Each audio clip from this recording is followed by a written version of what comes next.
representou Lula na Marcha para Jesus foi vaiado, viu? E no momento em que o ministro-chefe da Advocacia Geral da União, Jorge Messias, citou o presidente da República, muitas pessoas manifestaram uma certa insatisfação. Lembrando que o presidente Lula aproveitou o feriadão para dar uma descansada lá na Bahia. A gente vai conferir um trecho dessa vaia que aconteceu nesse grandioso evento da comunidade evangélica para o ministro do Lula agora. Nós estamos lá, não pela nossa própria perna, mas levantados por Deus para cumprir um propósito.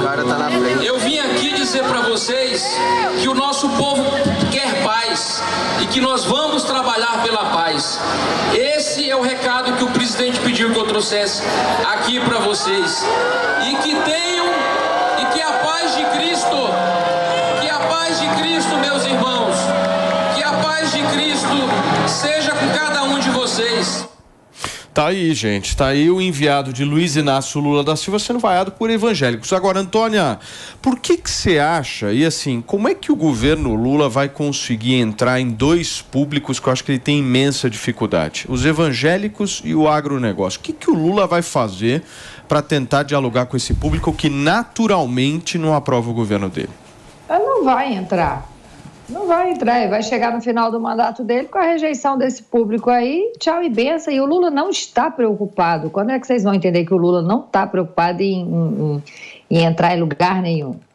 O Lula nem quer ser reeleito, gente. O Lula veio a esses 4 anos e nós estamos no início de junho, o rolo compressor está passando, entendeu? E se ele não deixar o cargo antes dos 4 anos, ele vai conseguir cumprir com todos os seus objetivos nesses 4 anos. Você acha que o Lula está na Bahia agora, tomando a caipirinha dele, entendeu? Comendo o acarajézinho dele, sei lá o quê, entendeu? O camarãozinho dele. Ele não está nem um pouco preocupado com as vaias que esse pobre desse assistente dele aí levou, entendeu? O Lula não está preocupado com nada. O Lula está com os objetivos dele traçados e não é agronegócio, não é marcha para Jesus, não é evangélico, não é nada. É tudo isso que a gente vê.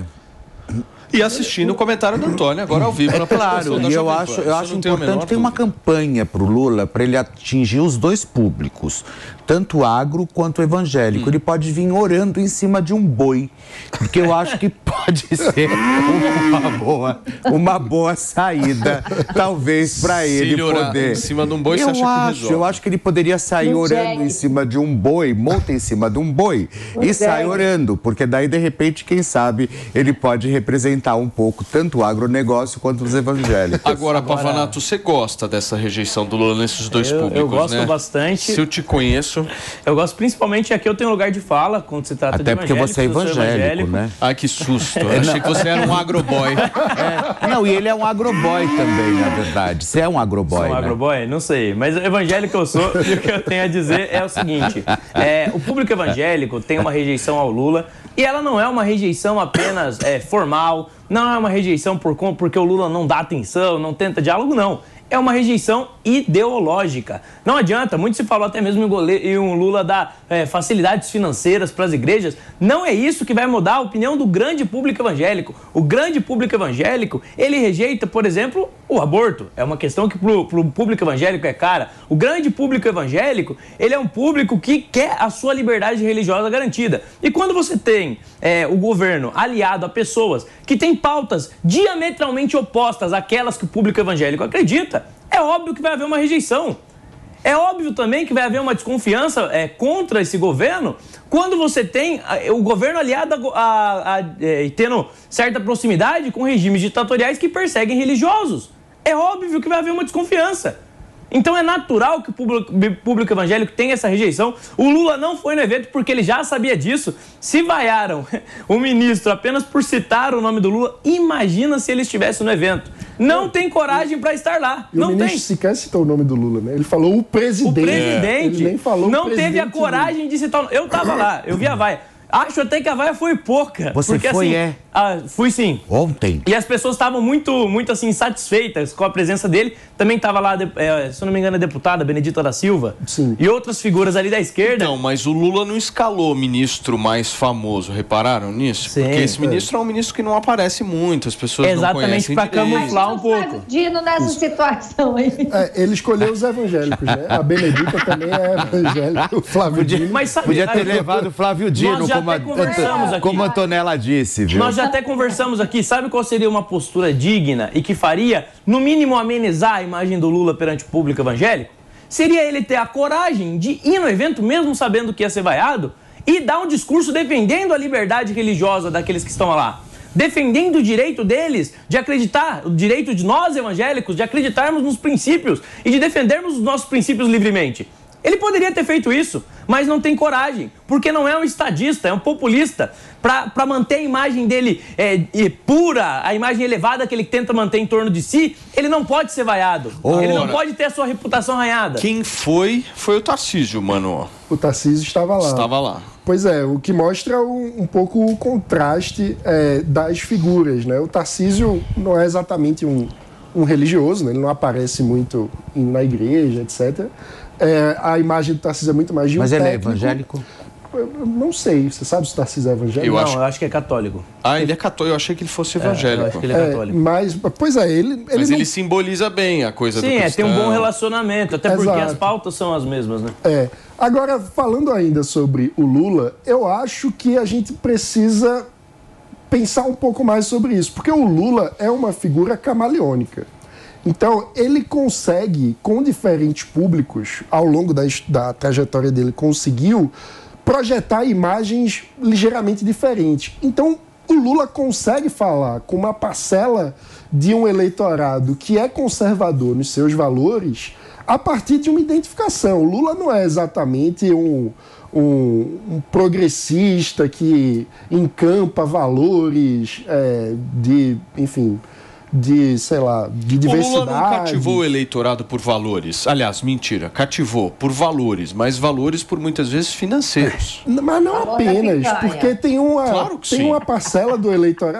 Eu acho que a gente não pode ignorar. Não, valores que eu estou me referindo, por exemplo, se você pegar a comunidade cristã, existem valores importantíssimos para essa comunidade, como, por exemplo, a luta contra o aborto. Sim. Isso aí é um valor específico que a comunidade cristã defende. Mas a comunidade cristã tem outros valores também, como a caridade. Mas o que eu estou querendo dizer é o seguinte: a lealdade desse público com o Bolsonaro vem desses valores, dessas defesas específicas. O que eu quero chamar a atenção é o fato, por exemplo, mas veja, vamos lembrar que historicamente, por exemplo, o PT foi construído em boa parte com a ala da Igreja Católica, que, claro, tem suas diferenças culturais com os evangélicos, mas que é um segmento importante dos cristãos. O Lula consegue ter diálogo com setores da igreja e consegue, como personagem, ter um grau de identificação. Mano, mas a igreja católica. Não é só católica, não. Eu entendo o que o Mano está dizendo, mas tem um erro de interpretação.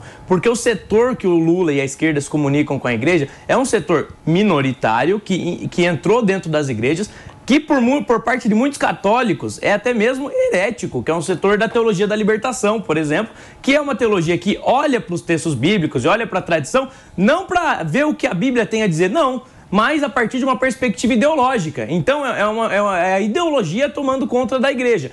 Não existe só no meio católico, existe também no meio evangélico, que é a teologia da missão integral, que também é uma teologia também de criação da esquerda e uma tentativa da esquerda de colocar ideologia dentro da igreja. Então, a maior parte dos cristãos rejeita essa ala que o Lula tem boa ligação. Pavanato, você é evangélico, dá 3 pautas que o público evangélico não tolere o Lula, talvez por isso.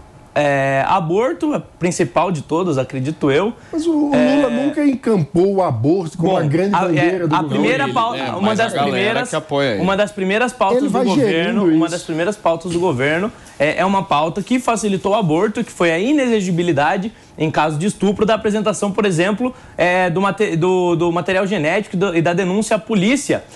Sobre o estuprador, sobre o caso de estupro. Mas são debates, isso facilitou o aborto. São debates mais específicos, assim. E você tem pessoas como o pessoal... Você não vê uma agenda legislativa para mudar a lei do aborto. Porque eles não podem. Só sabe que ela agenda legislativa. Mas é porque eles não podem avançar. Pro povão. Vamos lá, povão. Por favor, representante do povo, a palavra é sua. Deixa eu trazer a conversa pro povão, que é o seguinte. Os meninos, eu acho maravilhoso, porque eles são tão cultos. Aí parece que eles engoliram. Hoje ela tá de Shania Twain. Shania Toalha. O que é isso, gente? Olha.